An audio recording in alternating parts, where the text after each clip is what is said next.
साध संगत जी, प्रेम से कहना धन निरंकार जी। साध संगत जी, कहा गया है पवित्र अवतार वाणी में, शुक्र किए जाए शुक्राना ही भक्ति है। गिले शिकवे लब पर ना लाना ही भक्ति है। साध संगत जी, शुक्राना करना ही भक्ति है।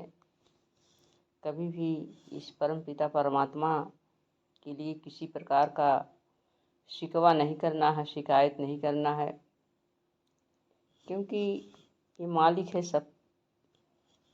सबका, पूरी सृष्टि का रचयिता है, सबका खालिक है। सत्संग जी, इस शुक्राना हमारे मनों में कब आएगा? जब ये परमात्मा हमारे दिलों में हमेशा बसा रहेगा, अर्थात हर पल हम इसका एहसास करते रहेंगे। जब इसका एहसास होगा तब हमारे मन में शुक्राना का भाव आएगा। और शुक्राना हम करते जाएंगे। सत्संग जी, जैसे घर की परिस्थितियां हैं, हम गृहस्थ में रहते हैं। गृहस्थ में उतार चढ़ाव आता रहता है। किसी भी प्रकार का उतार चढ़ाव आ गया तो उसको परमात्मा की रजा मान करके, परमात्मा की देन मान करके, परमात्मा जो भी कर रहे हैं अच्छा कर रहे हैं, उस पर शिकायतें नहीं करना है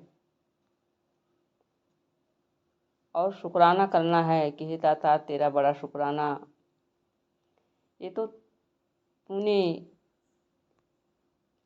अच्छा किया, ये तो मैं इस लायक भी नहीं था, जितना तूने किया बहुत किया, इसमें मेरा कोई गुण कर्म नहीं है, कोई लियाकत नहीं है। इस तरह से मान करके हम हर पल शुक्राना करते जाएं। सत्संग जी, कभी कभी जीवन में ऐसी ऐसी घटनाएं घट जाती हैं कि अगर हमें इस परमात्मा का संग ना हो, एहसास ना हो, तो हम टूट जाते हैं। लेकिन संत जन हमेशा जो है, किसी भी प्रकार की परिस्थिति आती है तो इस परमात्मा का, इस सदगुरु का शुक्राना ही करते हैं कि हे सदगुरु, तेरा साथ न होता ये तो बहुत बड़ी घटना थी, तेरा साथ है, तेरा हाथ हमारे सिर पर है, इसलिए बहुत बड़ी घटना छोटे में बदल गई। तूने हमें बचा लिया, उबार लिया, तेरा हाथ पकड़ा है मैंने और तूने मेरा हाथ पकड़ा है। सत्संग जी, इस तरह का भाव होना चाहिए। सत्संग जी, एक व्यक्ति एक बार जो है अपने मनों में दूसरे दिन के लिए ढेर सारे प्रोग्राम बनाता है, एक एक कार्य की सूची बनाता है कि सुबह उठूँगा तो ये करूँगा, वो करूँगा, ऐसे करूँगा, वैसे करूँगा। सत्संग जी, उसने अपने घड़ी में अलार्म भी लगा दिया कि इतने बजे मुझे जागना है। सत्संग जी, होता क्या है कि दूसरे दिन उसका अलार्म बजा ही नहीं और देर तक सोता रहा। सोकर उठा तो बड़ी देर हो चुकी थी ऑफिस के लिए। वो जल्दी जल्दी तैयार हुआ और कोसने लगा परमात्मा को कि परमात्मा, अलार्म मैंने लगाया था, बजा क्यों नहीं। सत्संग जी, तैयार हुआ, ऑफिस के लिए निकला अपने स्कूटर से। लेट हो रहा था, रास्ते में देखता है कि उसकी स्कूटर खराब हो गई। फिर वो परमात्मा को कोसने लगा कि क्या आज तो लेट हो रहा था, स्कूटर भी खराब हो गया।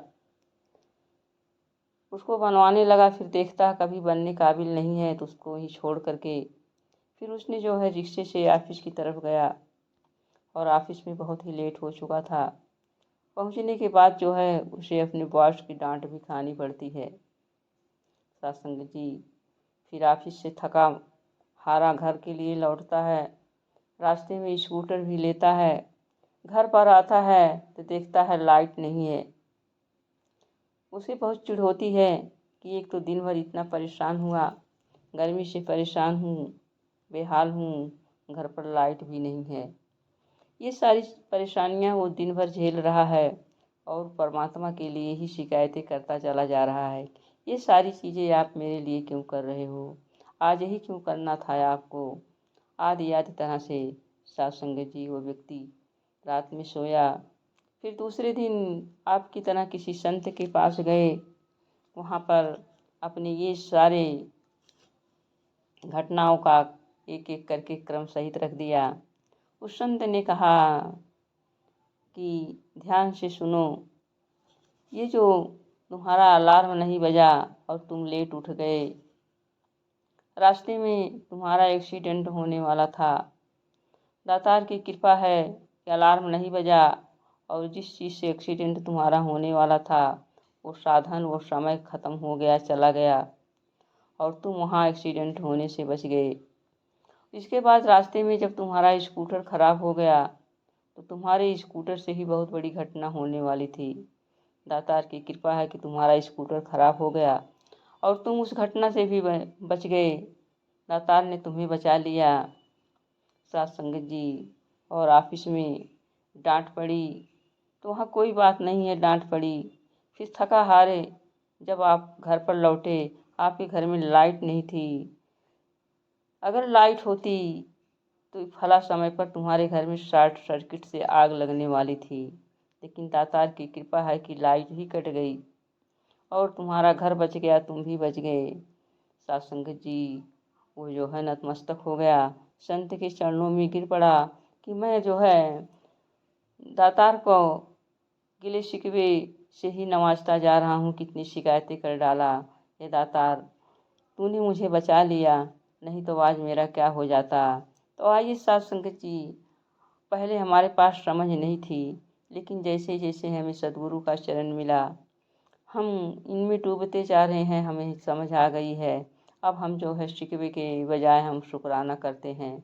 कोई भी समस्या होती है तो सद्गुरु के चरणों में रखते हैं, क्योंकि हर समस्याओं का हल सद्गुरु के चरण में ही है। सद्गुरु के चरणों में हम अपनी बातों को रखते हैं तो हमारी समस्याओं का हल निकल आता है। तो आइए साथ संगत जी, शुक्राना करना ही भक्ति है, हम शुक्राना ही करते जाएं। साथ संगत जी, किसी संत ने कहा कि दातार अब मुझे देना बंद कर दीजिए, मेरे पास बहुत कुछ हो गया है। तो दातार ने कहा तुम शुक्राना करना बंद कर दो। यानी अगर हम शुक्राना नहीं करते हैं दातार का, तो हमारे पास जो कुछ भी व्यवस्थाएं हैं वो आना बंद हो जाएंगी। आइए हम एक पल भी शुक्राना करना ना भूलें और जो भी दातें हैं इस दातार के द्वारा दी गई हैं, हमारी सुख सुविधाओं के लिए दी गई हैं। और ये परमात्मा जो है, ये मालिक जो है, हर पल हमें हर क्षण हमें हमारा हाथ पकड़ करके हमें बचा रहे हैं। हमें जो है हर समस्याओं से हर आपदाओं से बचा कर रखते हैं। तो आइए साथ संगत जी, हम सद्गुरु माँ की कृपा से हर पल सद्गुरु का एहसास करते रहें, इस निराकार का एहसास करते रहें। कभी भी शुक्राना करना ना भूलें, क्योंकि शुक्राना करना ही भक्ति है। और जब हमें एहसास होगा तभी शुक्राना निकलेगा। तो हम हर पल इसका एहसास करते हुए शुक्राना करते जाएं। प्रेम से कहना, धन निरंकार जी।